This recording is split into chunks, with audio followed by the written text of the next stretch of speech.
자, 그 다음에 이제 내분비물질 조절 원리를 들어갈게요. 아까도 얘기했지만 호르몬은 너무 과다하게 분비되고 너무 적게 분비는 안 되거든. 상황에 따라서 적절한 양을 조절할 수 있어야 돼. 그 조절하는 걸 누가 해요?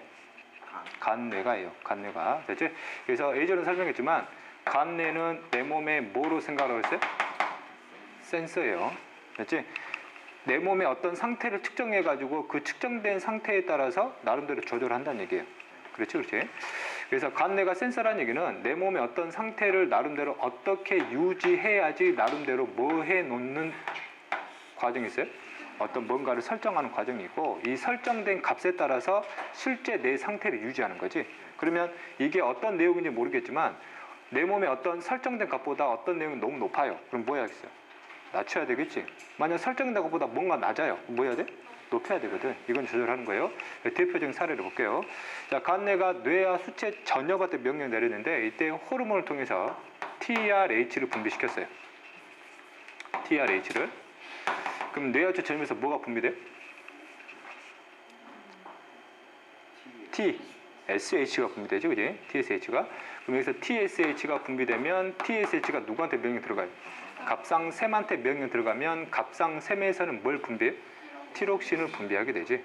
그치? 이제서부터 티록신의 반응기가 나오지. 그럼 티록신이 최종적으로 분비시킨 놈이고 이 놈은 결국 반응기를 몇 개를 갖냐면 2개를 가져요. 뭐하고? 간하고 근육이에요. 어디하고? 간하고 근육. 그래서 세부적인 내용 이제부터 배우면 되는 거고.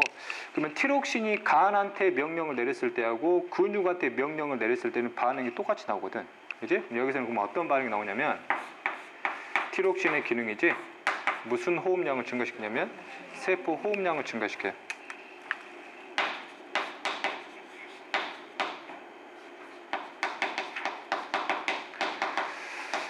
세포 호흡량이 증가한다는 얘기는 결국 세포 호흡 속도가 빨라진다는 얘기지. 그럼 세포 호흡 속도가 빨라진다는 얘기는 시간당 3대 영양소의 분해량이 많아진다는 얘기가 되는 거고, 그러면 티록신을 분비시켜서 세포 호흡량을 늘리려는 진짜 목적은 내 몸의 3대 영양소를 줄이려는 목적이 아니라 세포 호흡량을 증가시키게 되면 결국 뭐가 많이 빠져나오거든?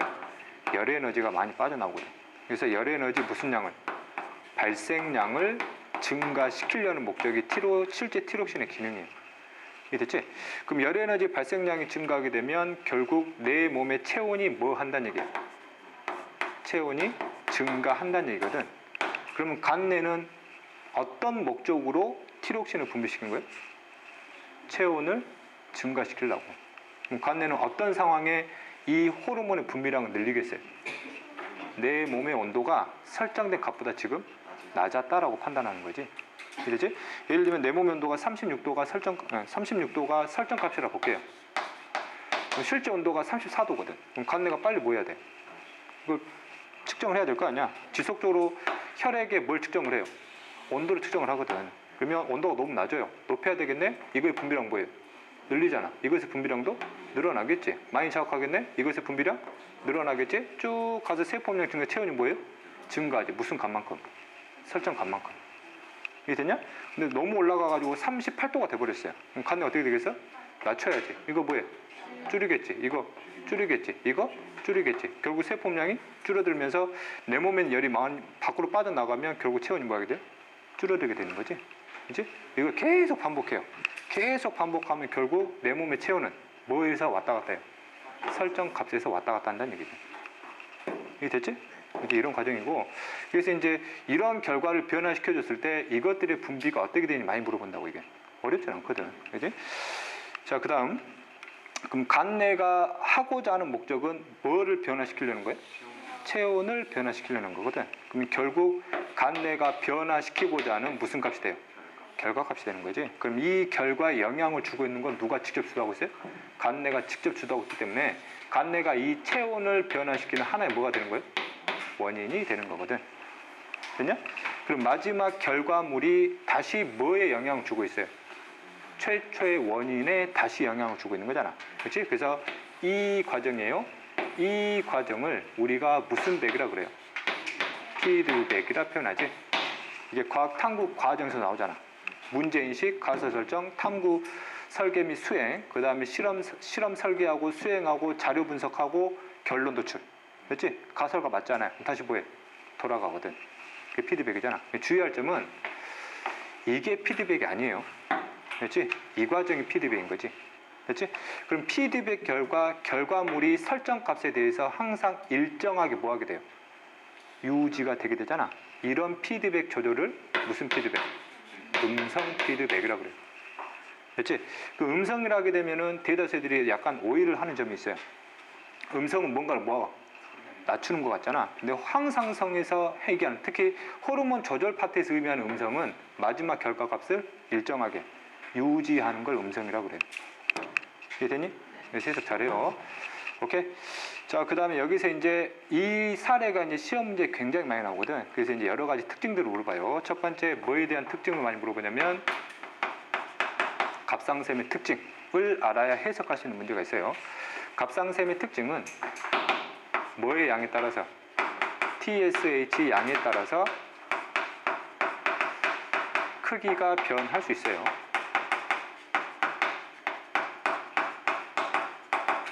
즉 TSH 분비량 뭐하면 과다하면 값상셈의 크기가 증가해요.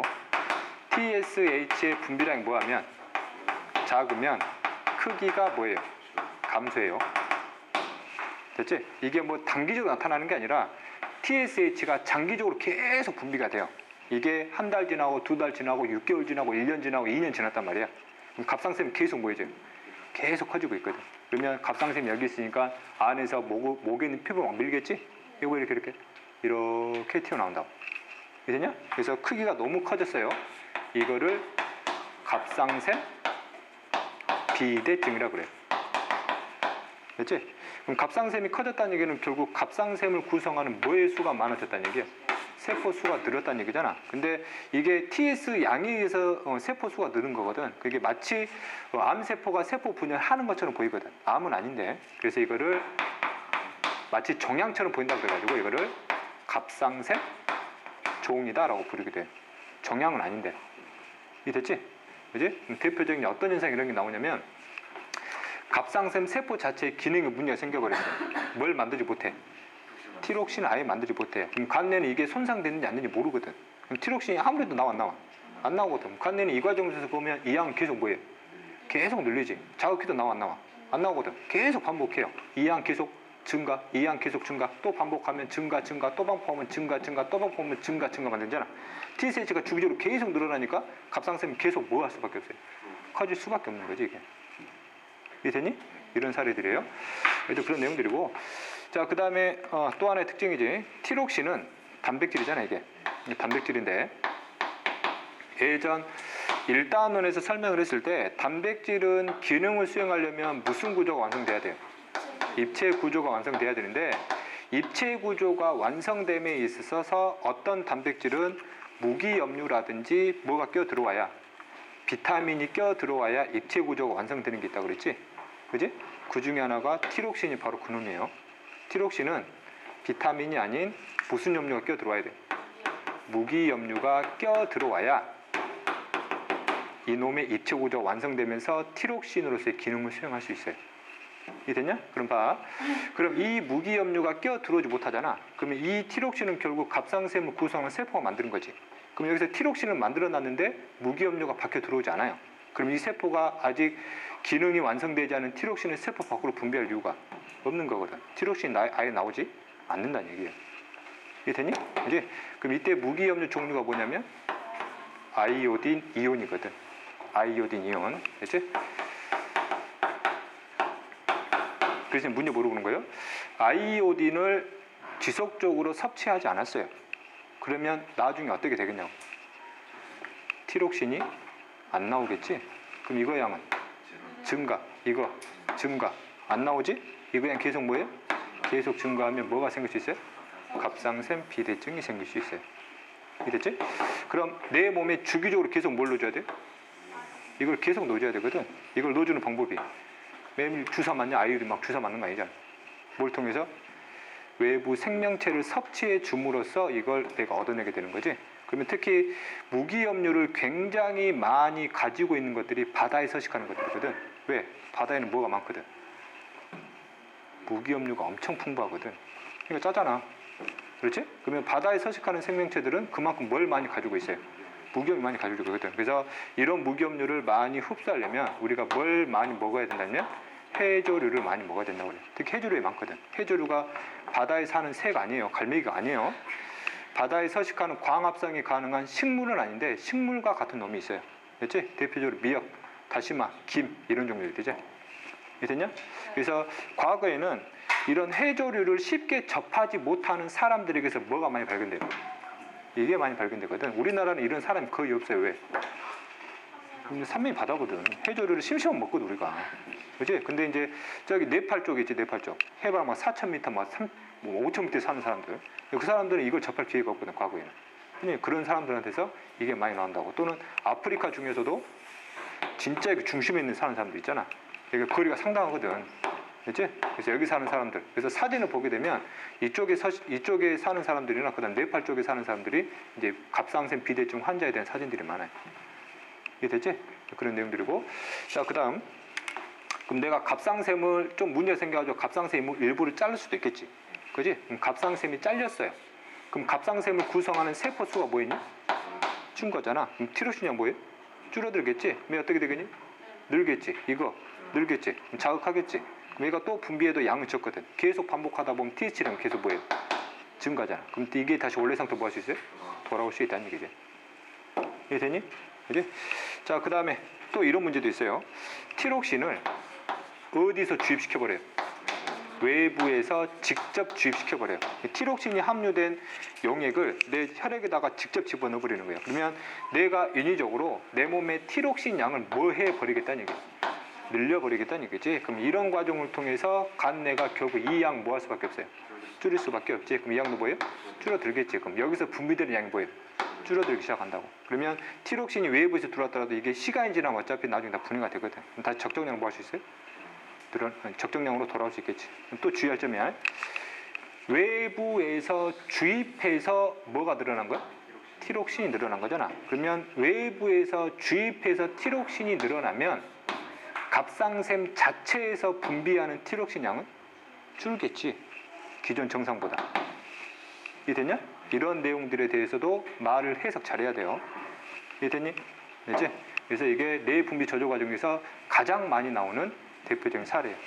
됐지? 그래서 음성 피드백은 결과적으로 마지막 값을 일정하게 유지하는 거잖아. 그래서 조절 원리 중에서 음성 피드백으로 조절하는 과정이 있지. 이게 바로 내 몸의 무슨 성을 조절하는, 항상성을 조절하는 원리예요. 됐지? 그럼 이것뿐만 아니라 예를 들면 간내가 다른 호르몬을 통해서 마지막 결과값을 일정하게 유지하고 있어요. 그게 전부 다 무슨 피드백이에요? 음성 피드백이에요. 우리가 앞으로 배우게 될 항상성 조절 사례들이 전부 다 음성 피드백에 들어가요. 됐지? 그 다음에 이거 설명할게요. 음성 피드백이 있으면 뭐도 있어요? 양성 피드백도 있거든. 양성 피드백 조절 과정은 외울 필요는 없어요. 마지막 결과값을 계속 뭐 하겠다는 얘기냐면 증가시키겠다는 얘기예요. 그렇지? 그러면 대표적인 사례가 여성들이 뭐 할 때요? 출산할 때요. 출산에 임박하게 되면 아이가 자라는 장소가 자궁이잖아. 자궁이 점점 뭐 해야 돼요? 커지거든. 그럼 자궁이 무한대로 클 수는 없잖아. 이제 아이를 뭐 해야 돼? 밀어내야 되니까 자궁을 눌러줘야 되거든. 압력을 밀어내야 되니까. 그러면 이제 간내가 그걸 판단한다는 얘기지. 뭐 할 때가 됐네. 출산할 때가 됐네. 그러면 누구한테 명령 내려요? 뇌하수체 후엽한테 명령 내리면 후엽에서 뭐가 분비돼요? 옥시토신이 분비돼요. 그럼 옥시토신의 반응기가 바로 자궁이에요. 그러면 자궁이 뭐 하기 시작을 해요? 수축하기 시작해요. 이 수축된 상태 있잖아. 이 상태를 지속적으로 누가 측정을 해요? 간내가 지속적으로 측정을 하거든. 그렇지? 측정할 때는 어떻게 측정하냐면 자궁으로부터 이어지는 감각 뉴런들이 있겠지. 감각 뉴런을 통해서 정보를 받아요. 그럼 수축했네. 아직 애가 안 나왔잖아. 더 뭐 해야 되겠네? 더 수축시켜야지. 양은 뭐예요? 늘리지. 수축력은 더 세지거든. 더 수축시켜야 되겠네? 늘리지. 이것도 늘어나요. 늘리고 늘어나고 늘리고 늘어나고 늘리고 늘어나고 그리고 결과적으로 뭐가 나올 때까지 아이가 완전히 밀려 나올 때까지 계속 늘려버린다는 얘기지. 여기까지의 과정을 뭐 양성 피드백을 한다고. 그러면 이게 결과값이고 이게 원인이 되니까 이 과정이 양성 피드백인 거지. 됐냐? 그럼 양성 피드백은 항상성이? 이건 항상성이 아니에요. 알았지? 헷갈리면 안 돼. 됐니? 여기까지가 내 분비 저절을 올리고 다음 시간에 관련 문제 풀게요.